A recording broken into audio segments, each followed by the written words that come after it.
पूर्व विधायक चौधरी वीरेंद्र पाल जी आए और अपने विचार रखें।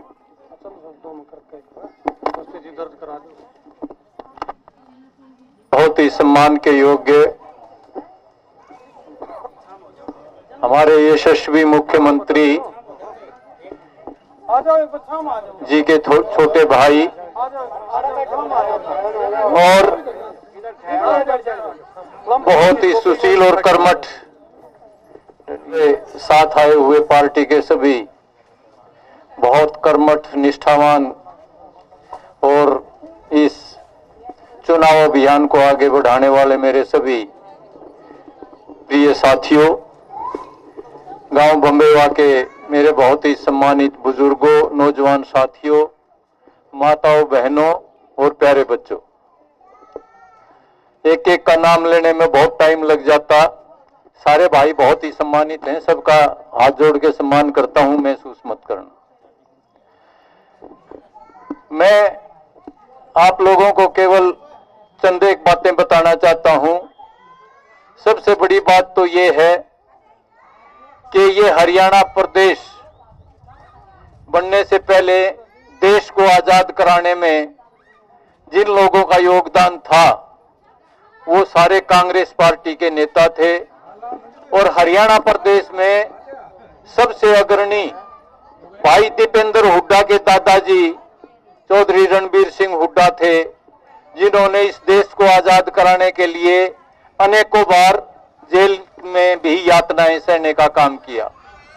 उन्होंने देश को आजाद कराया और श्री भीमराव अंबेडकर जी के साथ मिलकर के इस देश का उनके नेतृत्व में चौधरी रणबीर सिंह हुड्डा जी ने एक ऐसा संविधान दिया इस देश को जो हम सबको अधिकार देता है।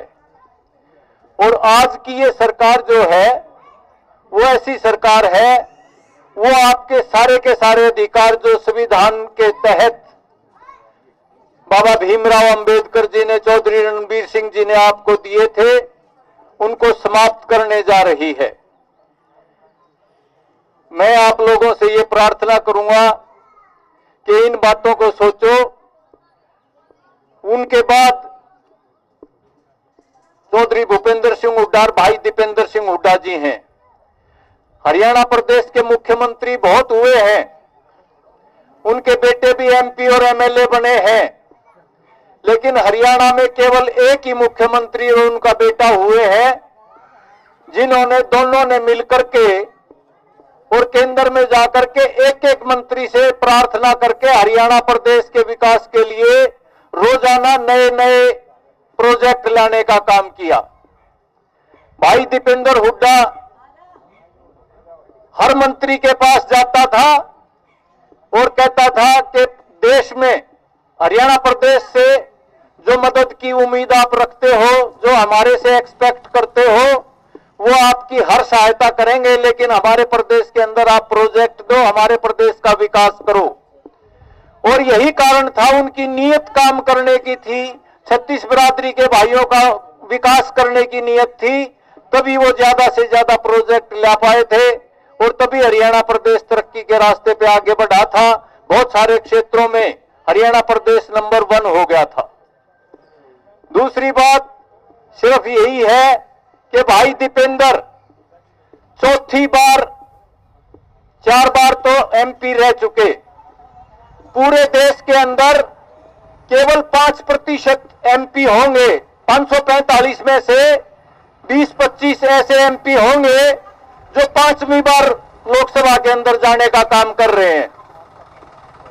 95% से ऊपर आपके भाई दीपेंद्र सिंह जी हैं, वो राहुल गांधी जी के साथ बैठ करके आप लोगों के लिए नीतियां बनाएंगे, आप लोगों को विकास के रास्ते पे आगे बढ़ाएंगे, आप लोगों को नौकरियां देने का काम करेंगे और आप सबका भला करने का काम करेंगे। इसलिए इस बात को ध्यान में रख के चलना है कि ये एमपी का चुनाव नहीं है, ये चुनाव हरियाणा प्रदेश के अंदर कांग्रेस पार्टी की सरकार चौधरी भूपेंद्र सिंह हुड्डा और भाई दीपेंद्र सिंह हुड्डा के नेतृत्व में बनाने का चुनाव है। अगर फिर ये सरकार बनी, आपने एमपी को ज्यादा से ज्यादा वोटों से जिता दिया, तो आपका ये एमपी मुख्यमंत्री का सबसे पहले नंबर का दावेदार होगा। और काम के बारे में आप इनके बारे में मेरे को बताने की जरूरत नहीं है। कोई उनका ऐसा नौजवान आज तक देखा कोई आपने जिसमें इतनी ताकत हो, पैसे की ताकत, कुर्सी की ताकत, मुख्यमंत्री की कुर्सी की ताकत, नौजवानी की ताकत, और उसके बाद कोई उसका कुर्ता पकड़ के खींच ले, कोई हाथ पकड़ के खींच ले है, लेकिन कभी किसी ने गर्म होता देखा आज तक, और सबके काम करता है। ऐसे होनहार भाई को इतनी वोटों से जिता दो कि कोई उनकी तरफ देखने का हौसला भी ना कर सके। आप सबका बहुत बहुत धन्यवाद। जय हिंद।